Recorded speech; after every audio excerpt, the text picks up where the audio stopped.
உறவுகள் அனைவருக்கும் அஸ்ஸலாமு அலைக்கும். வாராந்த ஜும்மா பயான்களை நாளாந்தம் செவியுற எமது ஜும்மா மெம்பர் யூடியூப் சேனலை சப்ஸ்கிரைப் செய்து அருகில் உள்ள பெல் ஐக்கனை தட்டிவிடுங்கள். இன்றைய ஜும்மா பயான் இது. அஸ்ஸலாமு அலைக்கும் வரஹ்மத்துல்லாஹி வபரகாத்துஹு. ஹம்தன் லிமன் ஹலக்கல் இன்சான் வ அல்லமஹுல் பயான். வஸ்ஸலாத்து வஸ்ஸலாமு அலா ரசூலில்லாஹ் وعلى آله حزب الله وأصحابه جند الله وبعد. فقد قال الله تعالى في القرآن العظيم والفرقان المجيد: أعوذ بالله من الشيطان الرجيم. بسم الله الرحمن الرحيم. إن الدين عند الله الإسلام. சங்கைக்குரிய அல்லாஹுவின் நல்லடியார்களே,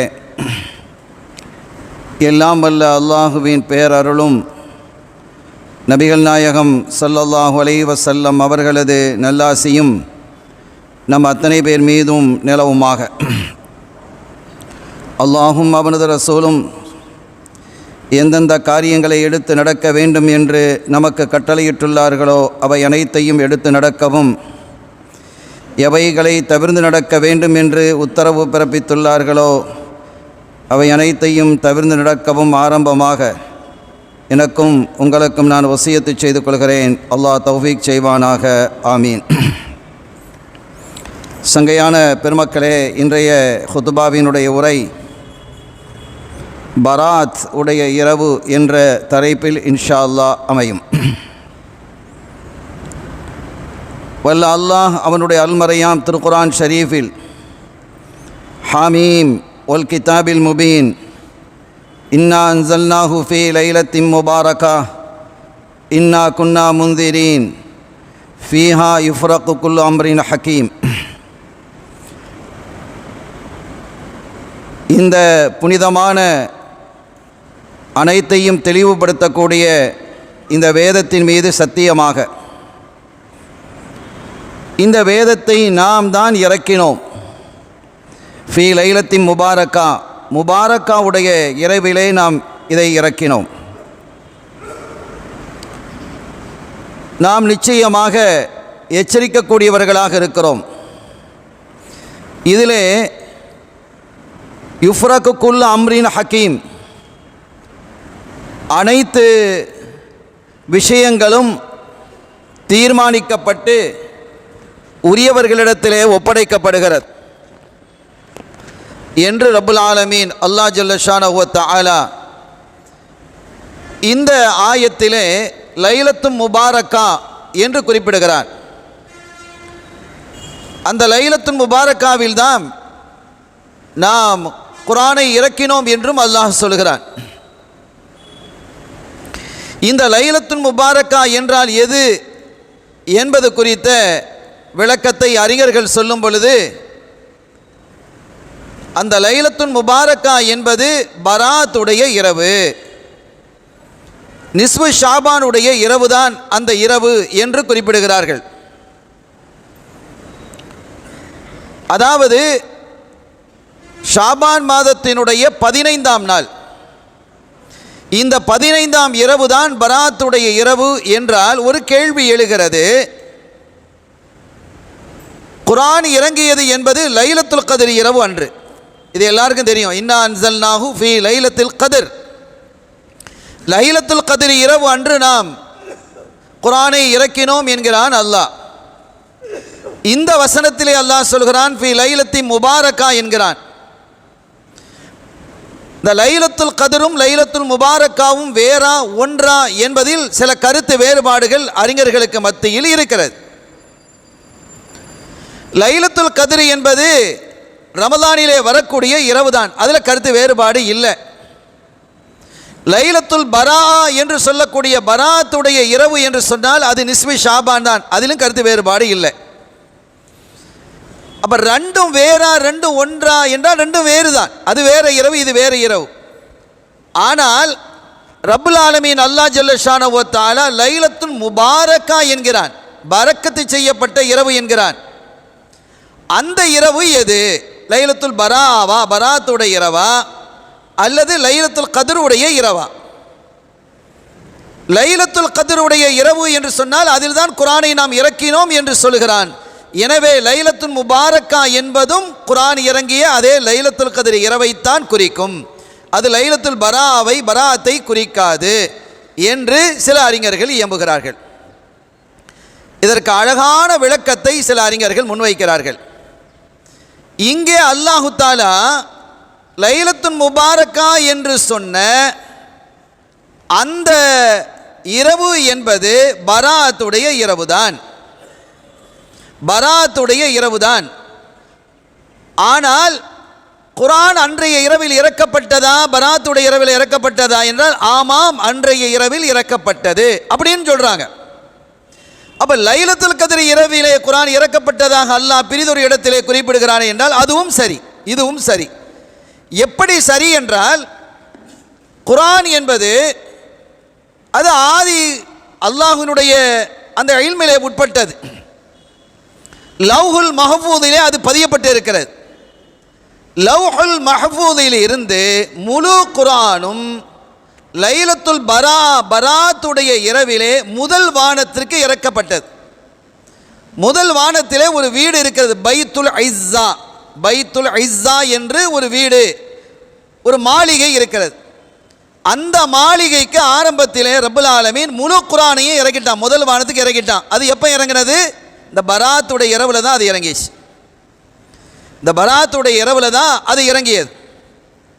அதற்கு பிறகு ரப்பல் ஆலமீன் அல்லாஹ் ஜல்ல ஷானஹு வ தஆலா அந்த முதல் வானத்திலே இருக்கக்கூடிய பைத்துல் இஸ்ஸாவில் இருந்து குர்ஆனினுடைய முதல் பகுதியை, முதல் சூறாவை, அதாவது சூரத்துல் அலக், இக்ரா பிஸ்மி ரப்பிக்கல்லதி ஹலக் என்ற அந்த சூறாவை ரப்பல் ஆலமீன் அல்லாஹ் ஜல்ல ஷானஹு வ தஆலா லைலத்துல் கத்ர் இரவு அன்று இறக்கினான், ஸல்லல்லாஹு அலைஹி வஸல்லம் வழங்கினான். இதான் அதில் உள்ளது.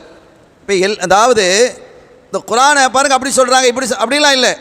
இமாம்கள் அதற்கு விளக்கம் சொல்லுவாங்க, அதுக்கு தகுதியானவர்கள் அவர்கள் தான்.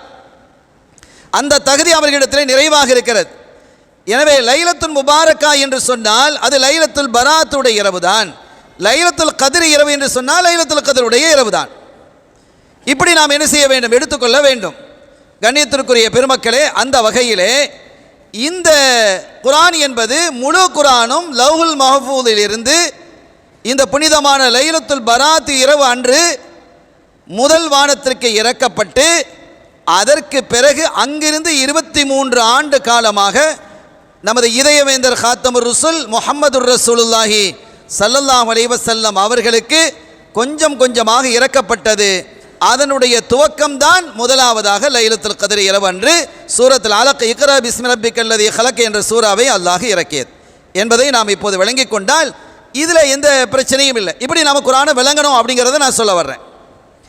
இந்த இரவை குறித்து நிறைய செய்திகள் இருக்கிறது. இது சங்கையான இரவு, பரக்கத்தான இரவு, இதற்கு நிறைய பெயர்கள் இருக்கிறது. லைலத்து ஸக், பதிவு செய்யப்படக்கூடிய இரவு. லைலத்துல் முபாரக்கா, பரக்கத்து செய்யப்பட்ட இரவு. லைலத்துல் பராஆ, நரகத்திலிருந்து பாவிகளை விடுதலை செய்யக்கூடிய இரவு என்று பல பெயர்கள் இந்த நிஸ்ஃபு ஷாபானுடைய இரவுக்கு இருக்கிறது என்பதை நாம் விளங்கிக் கொள்ள வேண்டும். சையதுனா இப்னு ரஜப் ரஹிமஹுல்லா அவர்கள் தங்களினுடைய கிரந்தத்திலே குறிப்பிடும் பொழுது நிஸ்ஃபு ஷாபான், இந்த நிஸ்ஃபு ஷாபான் இருக்குதே, இதை தாபியீன்களாக இருக்கக்கூடியவர்கள், அதுவும் ஷாம் தேசத்திலே வாழ்ந்த அந்த தாபியீன்கள். ஷாம் தேசத்தை ஏன் தனியாக குறிப்பிடுறாங்க அப்படின்னா, இன்றைய சிரியா இதுதான் ஷாம். இந்த ஷாம் தேசத்துக்கு என்று ஒரு தனிப்பட்ட மரியாதை இஸ்லாத்தில் இருக்கு. இப்போ ஈசா அலைஹிஸ்ஸலாம் இறங்குறது அங்கே தான். பைத்துல் மக்தஸ் இருக்கிறது ஷாமில் தான். ஷாமுங்கிறது ஒரு பெரிய ஏரியா. சிரியா, இன்றைக்கு இருக்கக்கூடிய பலஸ்தீன், இதெல்லாம் அதில் உட்பட்டது. இன்னும் பல பகுதிகள் அதில் சேருது.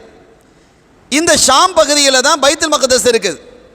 உலகத்திலேயே சிறந்த 3வது ஒரு பள்ளி பைத்துல் மக்தஸ். முதல்ல மஸ்ஜிதுல் ஹராம், காபாவுடைய பள்ளி, 2வது கண்மணி நாயகம் ஸல்லல்லாஹு அலைஹி வஸல்லம் அவருடைய பள்ளி, 3வதாக இந்த பைத்துல் மக்தஸ் என்று சொல்லக்கூடிய மஸ்ஜிதுல் அக்ஸா. இந்த 3 பள்ளிகள். எனவே இந்த பள்ளி அங்கே இருக்கிறது என்பது மாத்திரமல்ல, சிரியாவினுடைய தலைநகராக இருக்கக்கூடிய டமஸ்கஸினுடைய ஒரு பள்ளியில் தான் ஈசா அலைஹிஸ்ஸலாம் 2 மலக்குகளினுடைய தோள்களில் கை வைத்து கொண்டு இறங்குவாங்க. அதெல்லாம் ஹதீஸில் இருக்கு. ஒரு பள்ளியில் இறங்குவாங்க, ஒரு கோட்டையில் இறங்குவாங்க அப்படின்லாம் ஹதீஸில் சொல்லப்படுது. ஸல்லல்லாஹு அலைஹி வஸல்லம் சொல்லக்கூடிய காலத்தில் அந்த பள்ளி இல்லை, இப்போ இருக்குது. இப்போ அந்த பள்ளி இருக்கா? இருக்குது. அந்த பள்ளியில் தான் சையதுனா ஈசா அலைஹிஸ்ஸலாம் இறங்குவாங்க. அதை நாம் தனி ஒரு தலைப்பாக நாம் பேசுவோம் இன்ஷா அல்லாஹ். இப்போ இதெல்லாம் இந்த ஷாமில் இருக்கிறதுனால, அதோடு இன்னொன்று ஷாமிலே இருக்கக்கூடிய மக்களுக்காக துஆ செஞ்சிருக்கிறாங்க. அல்லாஹும் பாரிக் லனா ஃபி யமனினா வ ஷாமினா, ஷாமுக்கு நீ பரக்கத்தை செய்வாயாக என்று பிரத்யேகமாக கண்மணி ஸல்லல்லாஹு அலைஹி வஸல்லம் அவர்கள் துஆ செய்த ஒரு பகுதியும் ஒன்று.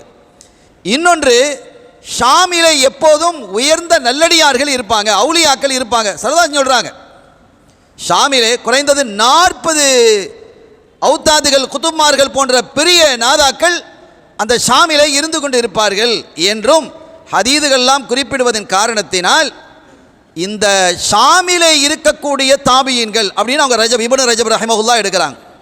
அவங்க சொல்கிறாங்க, கான தாபிஊன மின் அஹ்லி ஷாம் க ஹாலித் இப்னு மிஅதான் வ மக்ஹூல் வ லுக்பான் இப்னு ஆமிர் என்று பெரிய பெரிய நாதாக்கள்.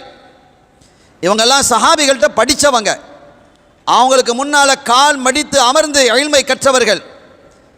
இவர்கள் எல்லாம் இந்த அற்புதமான இரவிலே, ஷாபானினுடைய 15ஆம் நாள் இரவிலே, பராத்துடைய இரவிலே பிரத்யேகமாக அவர்கள் வணங்கக்கூடியவர்களாக இருந்தாங்க, அந்த இரவை கண்ணியப்படுத்தக்கூடியவர்களாக இருந்தார்கள் என்று இமாம் இப்னு ரஜப் ரஹிமஹுல்லாஹ் அவர்கள் குறிப்பிட்டு காட்டுறாங்க. அருமையான பெருமக்களே, இந்த லைலத்துல் பரா என்று சொல்லக்கூடிய இந்த இரவிலே இந்த நின்று வணங்குமாறும் அந்த பகலிலே நோன்பு நோக்குமாறும் கண்மணி நாயகம் ஸல்லல்லாஹு அலைஹி வஸல்லம் அவர்கள் குறிப்பிட்டிருக்கிறாங்க. ஆயிஷா ரலியல்லாஹு தஆலா அன்ஹா ஒரு நாள் திடீர்னு பார்க்குறாங்க, இரவில் படுக்கையில் ரசூல் ஸல்லல்லாஹு அலைஹி வஸல்லம் காணல, அவங்கள ஆளை காணோம். அப்போ அவங்க நினச்சாங்க வேறு மனைவி வீட்டுக்கு போயிட்டாங்களோ, ஹப்ஸா நாய் வீட்டுக்கு போயிட்டாங்களோ, ஜைனப் நாய் வீட்டுக்கு போயிட்டாங்களோ, ஜுவைரியா நாய் வீட்டுக்கு போயிட்டாங்களோ, சந்தேகம் வருமா இல்லையா? எழுந்து வந்து அப்படியே பார்த்தா ஸல்லல்லாஹு அலைஹி வஸல்லம் ஜன்னத்துல் பக்கீஇலே நின்று அங்கே மரணித்தவர்களுக்காக, தன்னுடைய தோழர்களுக்காக துஆ செஞ்சுக்கிட்டு இருக்கிறாங்க.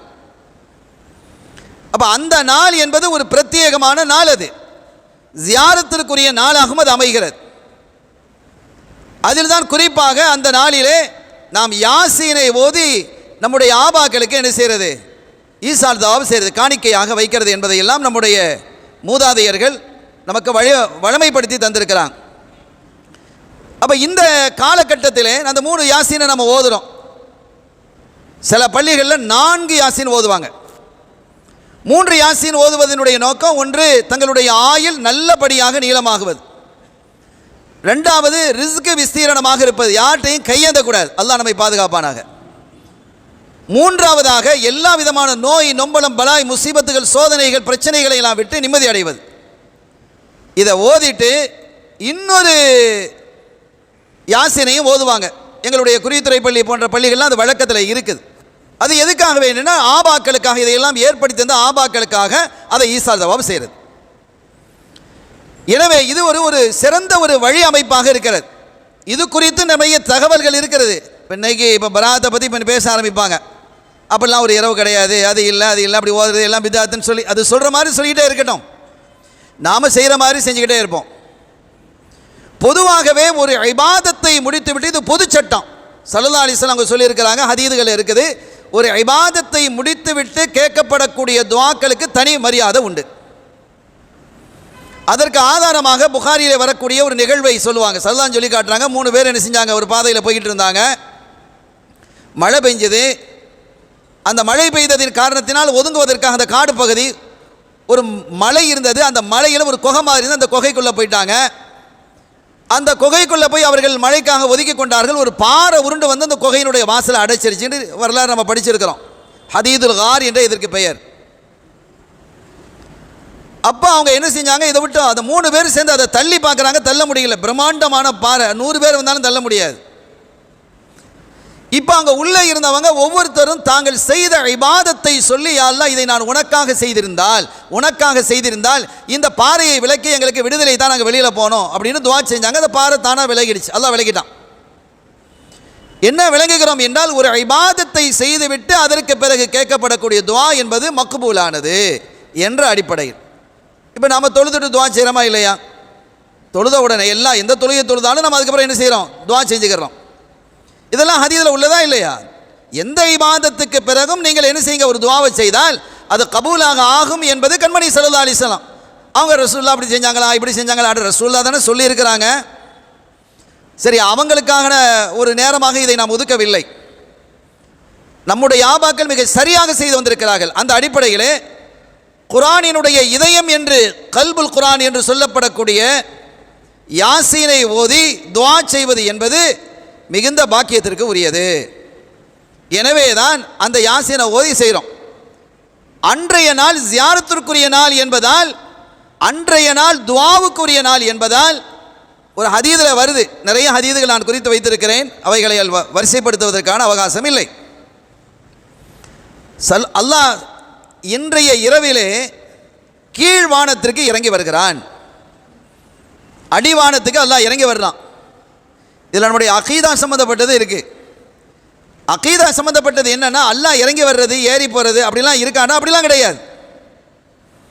அல்லாஹ் அரிசில் உட்காந்துக்கிட்டு இருக்கிறான்னா, அரிசை வச்சு அதில் ஒரு சேர்லேயே உட்காந்துக்கிட்டு இருக்கிறான் அப்படிலாம். அதனுடைய ஆட்சி அதிகாரம், அவனுடைய கட்டளைகள் வெளியாகக்கூடிய இடம் அரிசி, அவ்வளோதான். நாம் அப்படிலாம் கற்பனை பண்ணக்கூடாது. ஒரு பெரிய சிம்மாசனமாக இருக்கும்ண்டு. எல்லாத்தையும் விட அல்லாஹ் பெரியதெல்லாம். அல்லாஹ்வை சுமக்கிறதுக்கு ஒரு அரிசி இருக்க முடியுமா?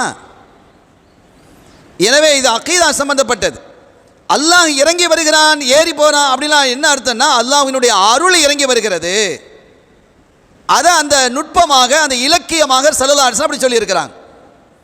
அல்லாஹ் அடிவானத்துக்கு இறங்கி வந்து அல்லாஹ் கேட்கிறான், அந்த நடுநிசைகளே, என்னிடத்தில் கேட்பவர்கள் யாராவது இருக்கிறார்களா? அவர்களுடைய துஆக்களை நான் கபூல் செய்கிறேன். என்னிடத்தில் யாராவது ரிஸ்கை தேடுகிறார்களா? ஃபர்ஸுகஹு, நான் அவருக்கு உணவளிக்கிறேன். சோதிக்கப்பட்டவர்கள் அந்த சோதனையை நீங்க வேண்டும் என்று என்னிடத்தில் கேட்கிறார்களா? நான் நீக்க வைக்கிறேன். அலா கதா அலா கதா, யார் யார் இதையெல்லாம் கேட்குறாங்களோ அதெல்லாம் நான் கொடுக்குறேங்கிறான் அல்லாஹ். எந்த நாளில்? பராத்துடைய இரவில். அப்போ ஒரு சஹாபி கேட்டாங்க, இது எவ்வளவு நேரம், எங்கிருந்து? சூரியன் அன்று அடைந்ததிலிருந்து சூரியன் உதயமாகும் வரைன்னு ஒரு ரிவாயத்து இருக்குது, ஃபஜ்ர் உதயமாகும் வரை, சுபுகு வரைக்கும். அப்போ நியாயமான நேரம் இருக்குது நமக்கு. ஸல்லல்லாஹு அலைஹி வஸல்லம் அவங்க சொல்கிறாங்க, இந்த இரவிலே ஆயிஷா, இந்த இரவிலே நிறைய மக்கள் பொடுபோக்காக இருக்கிறாங்க, யக்ஃபுல், கவனக்குறைவாக இருக்கிறாங்க. இந்த நாளையில் ரப்பு தஆலா கீழே நெருங்கி வந்து என்ன வேணும்னு கேட்குறான். எப்படி கேட்குறான்னு சொன்னால், இதனுடைய அர்த்தம் எப்படி வைக்கணும்? நம்ம வீட்டு வாசலை தட்டி என்ன வேணும்னு அல்லாஹ் கேட்குறான். நம்ம முதலமைச்சர் நம்ம காயல்படுத்துக்கு வந்துட்டார், நம்ம வீட்டு தண்டி உங்களுக்கு என்ன வேணும் அப்படின்னு கேட்டால் நமக்கு எப்படி இருக்கும்? வானத்தில் பறக்கிற மாதிரி இருக்காது? அவ்வளோ பேப்பர்லையும் வந்துடும், டிவியில் வந்துடும். ஒரு முதலமைச்சர் வந்து கேட்டாலே இப்படி இருக்குது. முதலமைச்சரை நியமிப்பதும் முதலமைச்சரை மாற்றுவதும் அந்த இடத்திலே கொண்டு வருவதும் ஆட்சியை கொடுப்பதும் ஆட்சியை பிடுங்குவதும் அல்ல, இல்லையா? அவன் வந்து கேட்குறான், என்ன வேணும்னு கேட்குறான். நம்ம தூங்கிட்டு இருந்தா எப்படி? உங்களுக்கு என்ன வேணும்? அலா கதா அலா கதா என்று கேட்குறான். நீங்கள் கேளுங்கள், நான் தருகிறேன். அப்போ ஆயிஷா நாயுடு சொல்கிறாங்க, இப்படியெல்லாம் மக்கள் என்ன செய்கிறாங்க? பொடுபோக்காக இருக்கிறாங்க. இந்த நாளில் அல்லாஹ்வே ரப்பே கருணையாளனே வந்து இறங்கி வந்து என்ன வேண்டும் என்று கேட்கிறான்.